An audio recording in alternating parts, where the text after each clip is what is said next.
Hi everyone, this is Will. I am a private music teacher and musician, and I love to share my musical tips and tricks. In the past, we've talked about breathing, we've talked about vowels, we've even talked about just beginning to do some vocalizing. Today, we're really going to talk about three really useful vocal drills. What is the point of a vocal drill? Well, a vocal drill will allow you to work on different parts of your voice and different aspects of your voice. Like if you want to be able to sing with more dynamics, you can use a drill that'll help you sing very quiet and then very loud.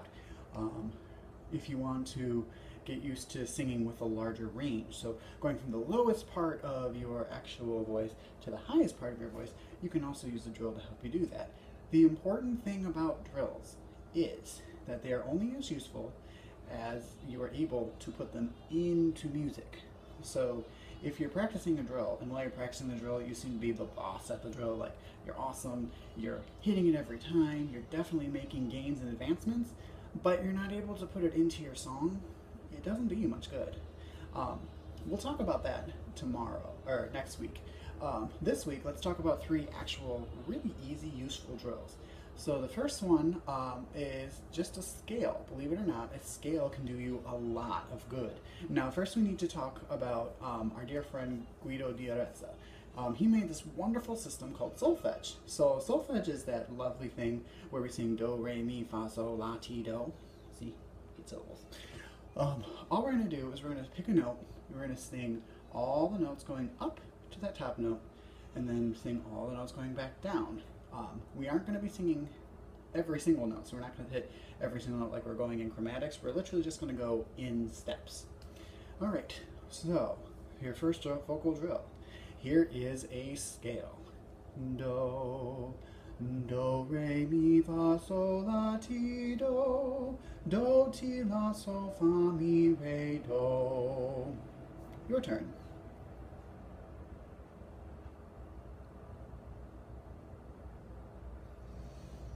How'd you do? One of the things you're going to notice about a scale is it's very easy to tell when you're out of pitch. If you're listening to yourself, if it just doesn't sound right, 9 times out of 10 that means that you have the wrong pitch. You're not using the right support. You might need to drop your jaw a little bit more, or use a little bit more air. The other great thing about a scale is you can add dynamic contrast to it. If you feel like the scale is just too easy, go ahead and start nice and quiet on the bottom and then get really loud at the top, and then get quiet at the bottom again to activate your dynamics. Last thing you can do if you want to work on breathing and doing the scale, go ahead and take one breath at the beginning of the scale. Go all the way up, come all the way down again, and don't breathe in between. Alright, so that is your first useful vocal drill. Your second useful vocal drill is, it's an arpeggio. What it is, it's built on the tonic chord, which is the first chord in a key signature. So it's built on the root, it's built on the third and the fifth, and then it's going to go back to the diminished chord, which is built on the seventh, the second, and the fourth. We'll talk about what the heck I'm talking about later when we talk a little bit more about music theory. Alright, so really simple. It's going to work on your breathing. We're going to sing this through 3 times with one breath. Ready? La, la,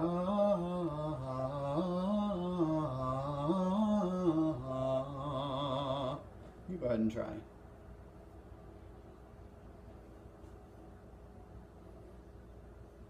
Great job.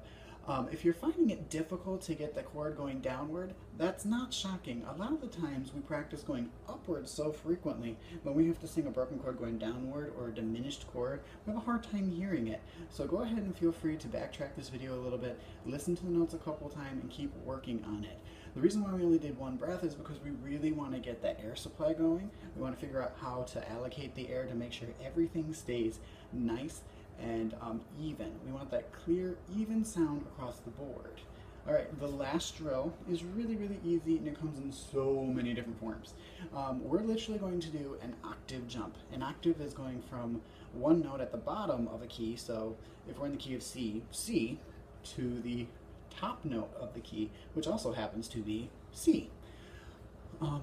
In many versions, you can just go from the bottom note to the top note if you're just working on range. You can chromatically go up, which means hit every single itty bitty bitty bitty note all the way up to the top.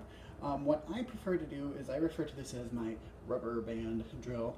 All we're doing is we're taking a nice deep breath. We're starting in that bottom note. We're going to stretch our voice all the way up. So we're hitting notes in between the two notes. Hit the top, take a breath, and we're going to stretch our voice all the way back down again. So it sounds like this. So now I'm going to use do. Ready? Do.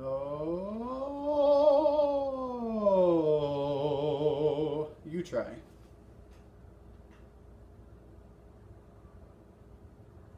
Great. Now the reason why I call it a rubber band drill is if you're performing this the correct way and you're really using the drill at its most optimum version, what you're going to feel inside your throat is literally going to feel that that pull like this. Almost like a rubber band. What that really is working is, again, we're working on air, we're working on breathing, and we're working on actually using the air the proper way. So those are my 3 favorite vocal drills to get you started. If you're planning on working on other things, you want to be more specific, we can talk about that at a later time.